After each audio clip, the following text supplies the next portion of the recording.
Հիմա ինչքան ավելի բութ եւ վատ զարգացած մարդ, այնքան ավելի հավանական է, որ Նիկոլական է, եւ իրենց կոմենտներով շատ հստակ երևում է ով է, ուստի հանգիստ շարունակեք ձեր կոմենտները գրել, ել ավելի եք ցույց տալիս, թե ովքեր են իրականում Նիկոլի էլեկտորատը։ Այնուամենայնիվ այսօր ես մի քիչ կոպիտ ստիպված կխոսեմ բոլորի մասին, եւ դա իհարկե ցավալի է։ Ու գիտեք, մտածում էի, որ Հայաստանում եւ հատկապես կանանց շրջանում շատ տարածված է այդ թյուր մոտեցումը, որ պետք է իգնոր անել, այդպես կոչված, կամ արհամարել, ամբողջ չարիքը, եւ դա նման է այդ փոքր երեխան, որ վերմակի տակ մտնում է, ու ասում է ես խիզախորեն արհամարում եմ այդ բոլոր հրեշներին, բայց այդ հրեշները մանկական լուսաբացին անհայտանում են, սակայն Հայաստանի իրավիճակի հրեշները իսպառ չեն անհայտանում, եւ այդ խիզախորեն իգնոր անելը չի փրկում Նիկոլի չարիքից։ Եվ նայում ես շուրջը ու տեսնում ես, ինչքան սարսափելի վիճակ է, եւ Նիկոլը պատրաստվում է հերթական կտոր հանձնել Հայաստանի Հանրապետությունից, եւ այդ ամբողջ չարիքը շատանում է այն պարագայում, երբ որ ժողովուրդը շարունակում է արհամարել ամբողջը։ Եվ միգուցե հենց այս արհամարանքով է բացատրվում, որ երբ որ Ամերիկայի Միացյալ Նահանգների փոխնախագահը գալիս է Հայաստան, փոխարեն ամբողջ Բաղրամյան պողոտայի երկայնքով շարված լինեին արցախցիները, Սյունիքի բնակիչները, ընդհանրապես ամբողջ Հայաստանի Հանրապետության քաղաքացիները, բոլոր ընդդիմադիր գործիչները եւ ընդհանրապես բոլորը, անխտիր բոլորը, փոխարենը երևի թե միայն մենք էինք եւ մեկ էլ Սերժի մարդիկ էին ավելի վերևում Բաղրամյանի վրա եւ այլևս ոչ ոք։ Մյուս կողմից մտածում ես, բոլորը հիմա ձեռ են առնում, իհարկե ծիծաղալու է մի կողմից, ձեռ են առնում, թե ինչպես Նիկոլը խախտելով քաղաքավարության էլեմենտար նորմերը դիմավորեց, ու իրականում նույնիսկ չդիմավորեց էլ Վենսին, թե ինչպես իր կենակից այդ տարօրինակ զգեստը հագած, ու այդ բոլորը ծիծաղում են, ես չեմ ծիծաղում։ Ինձ համար ծիծաղալու չէ, ինչու, որովհետև իմ երկիրն է, մեր բոլորիս խայտարակությունն է։ Նիկոլը մեր բոլորիս խայտարակությունն է, այլ ոչ թե միայն ինքն իրեն։ Մյուս կողմից ես հասկանում եմ, այդ արհամարանքը որոշակի ձևով կներեք, բայց հասնում էր։ Ինչու, որովհետև մինչև 18 թվականը Հայաստանը շատ փոքր է։ Բոլորը բոլորի մասին ամեն ինչ գիտեն, եւ բոլորը էլ երևի թե կհիշեք, թե ինչպես մինչև 18 թվականը բոլորը խոսում էին, թե ինչպես է ԱՄՆ-ն հերթով հրավիրում բոլոր պոտենցիալ տեխնացուներին, առաջնորդների եւ հարցնում, ով համաձայն կլինի վաճառել Արցախը։ Նիկոլը համաձայնվեց, ու հետո երևի թե ոչ ոք չէր սպասում, որ այս չափ դավաճանություններ կանի, ու երևի ախորժակի նման, այդպես ուտելու ժամանակ կամ իր պարագայում դավաճանելու ժամանակ ախորժակը բացվեց եւ ել ավելի դավաճանություններ այդ ձնագնդի նման շատացան եւ տարածվեցին։ Մյուս կողմից մտածում ես, որ լավ, հիմա հանում ենք ժողովրդի դեմ իր ծանր հրետանին, որ ես պարագայում Վենսի տեսքով, բայց Ամերիկայում ցանկացած մարդուն հարցնես որտեղ է Հայաստանը, բոլորը կասեն Armenia, is it West Coast or East Coast եւ ոչ ավել դրանից։ Ու Թրամփը, որ համարում է, որ ինքը իբր թե խաղաղության առաջնորդ է, բայց իրականում այլասերված խաղաղության փաստացի ոչ այլ բան, քան խախտում է Հայաստանի Հանրապետության տարածքային ամբողջականությունը։ Ու Նիկոլը հանելով այդ ծանր հրետանին ժողովրդի դեմ, ժողովրդի, որի ճնշող մեծամասնությունը ատում է իրեն, ոչ թե չի սիրում ոնց որ նախկինների մասին էր, ատում է, այնպես ինչպես ոչ ոք երևի թե երբևիցե չի ատել իր երկրի ղեկավարին։ Սա արդեն իսկ սարսափելի է, բայց էլ ավելի սարսափելի է այս ամբողջ իրավիճակը, որը մենք ունենք։ Եվ երբ որ մտածում ես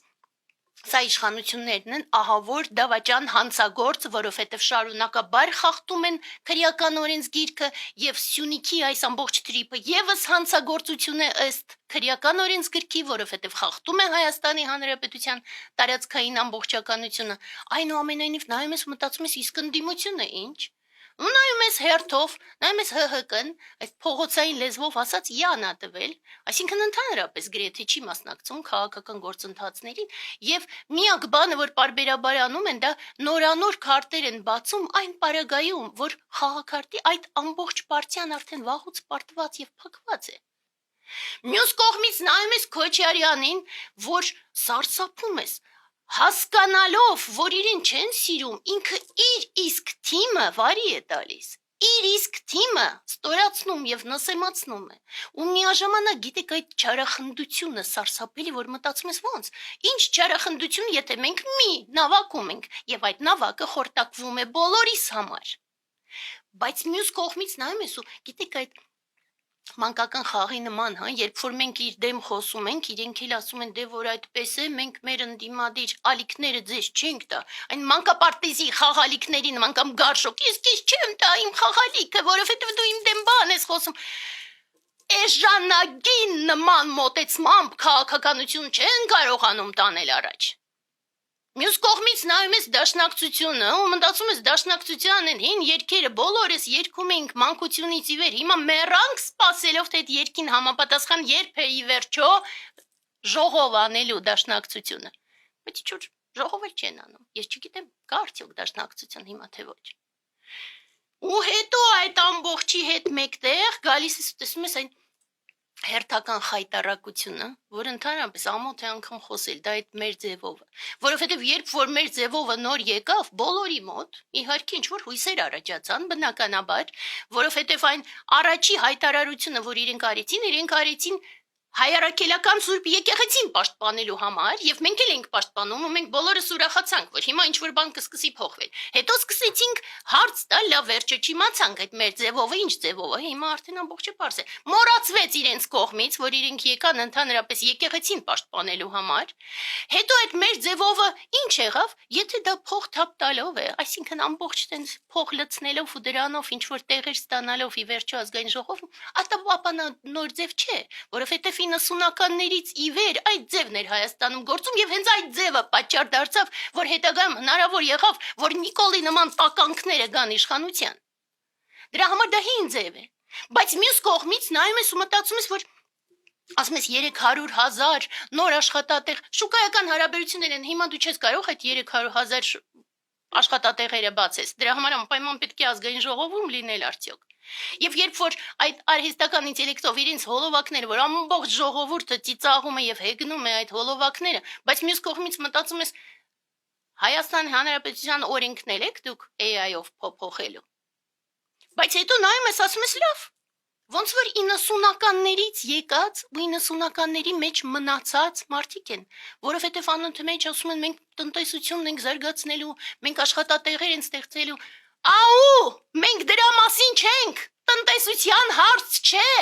մենք Արցախը կորցրեցինք, որովհետև Դավաճանը վաճառեց Արցախը, Դավաճանը հիմա վաճառում է Սյունիքը, Դավաճանը պատճառ դարձավ, որ 150,000 արցախցի զրկվեցին տներից, Դավաճանը պատճառ դարձավ, որ թուրքերը լցվում են Հայաստան ամբողջությամբ, Դավաճանը պատճառ դարձավ, որ տգիտությունը դարձավ ոչ թե նորմալ դրոշ բոլորի համար, Դավաճանը պատճառ դարձավ, որ մենք ոչ թե չգիտենք երեխաները հետո ոնց են ապրելու, մենք արդեն չգիտենք ընդհանրապես որտեղ են ապրելու մեր երեխաները։ Որովհետև մենք ընդհանրապես վստահ չենք, որ Հայաստանի Հանրապետություն գոյություն է ունենալու, քանի դեռ Նիկոլն է իշխանության, իսկ դուք տնտեսության մասին եք խոսում։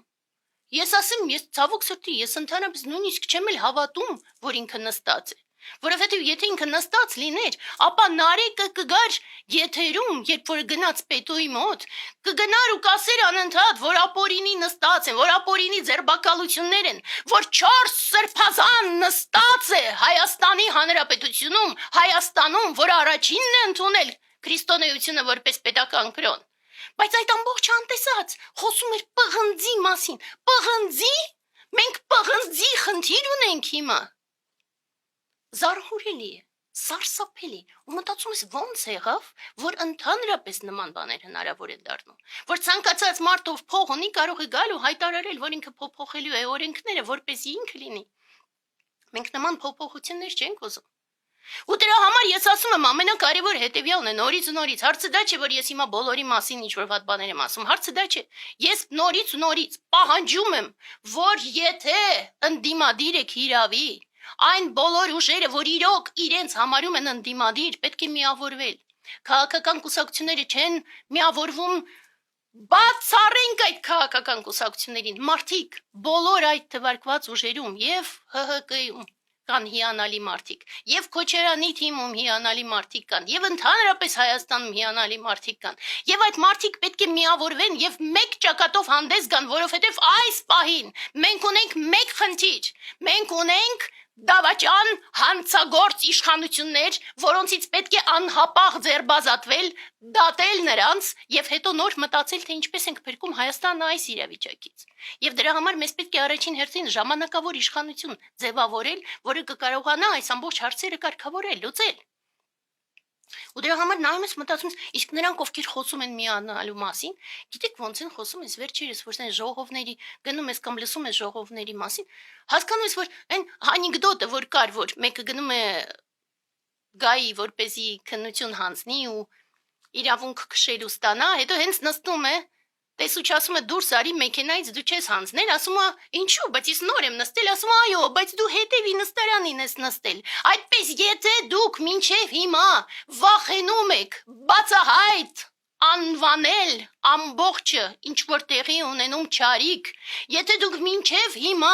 վախենում եք ակնհայտորեն մեղադրել Նիկոլին դավաճանության հանցագործությունների եւ այդ ամբողջ չարիքի մեջ, ապա մի համարեք ձեզ քաղաքական գործիչներ։ Եվ դրա համար այդ միակ տարբերակը դա ճակատն է։ Եվ ինչպես ես եմ տեսնում լուծումը, ապա այո, բոլոր առողջ ուժերը պետք է անհապաղ միանան եւ մեզ պետք է հոգեվոր առաջնորդ։ Մենք անընդհատ նորից ու նորից խնդրում ենք, որ հոգեվոր առաջնորդը լինի Միքայել Սրբազանը, որովհետև իրեն դրսևորեց հենց որպես հոգեվոր առաջնորդ առաջին հերթին, եւ հենց դա է մեզ համար ամենակարևորը։ Եթե ինքը հրաժարվի, ապա նորից կարելի է դիմել, խնդրել, որպեսզի հոգեվոր առաջնորդ լինի, որ ղեկավարի այս ամբողջը, նորից դա կարող է լինել ժամանակավոր իշխանություն, որին կհաջորդի արդեն նորմալ ընտրություններ եւ նորմալ ձևով մենք կհասկանանք, թե ինչ ծրագիրն է ավելի լավը, որպեսզի Հայաստանը այս սարսափելի իրավիճակից եւ անդունդից փրկվի։ Եվ մի փոքր բան էլ եւ այսքանով ավարտեմ, շատերը մեզ հարցնում են իսկ ինչու մենք չենք առաջադրվում։ Եվ մենք կարող ենք իհարկե առաջադրվել եւ դեռ ավելին մենք վստահ ենք, որ Հայաստանի Հանրապետության խելացի մարդիկ հենց մեզ էին ընտրելու, բայց մենք հետաքրքրված չենք իսպար քաղաքականության մեջ։ Եվ դեռ ավելին մենք ցավում ենք, որ այս ամբողջ տարիների ընթացքում ինչ Նիկոլն է, մենք ստիպված ենք նորից ու նորից քաղաքական ելույթներով հանդես գալ, զուտ որովհետև մենք պայքարում ենք չարիքի դեմ, եւ մեր սուրբ պարտականությունն ենք համարում պայքարելու չարիքի դեմ, մինչև վերջ։ Այնուամենայնիվ մենք չունենք քաղաքական տեսլական, հանգստացեք բոլորը։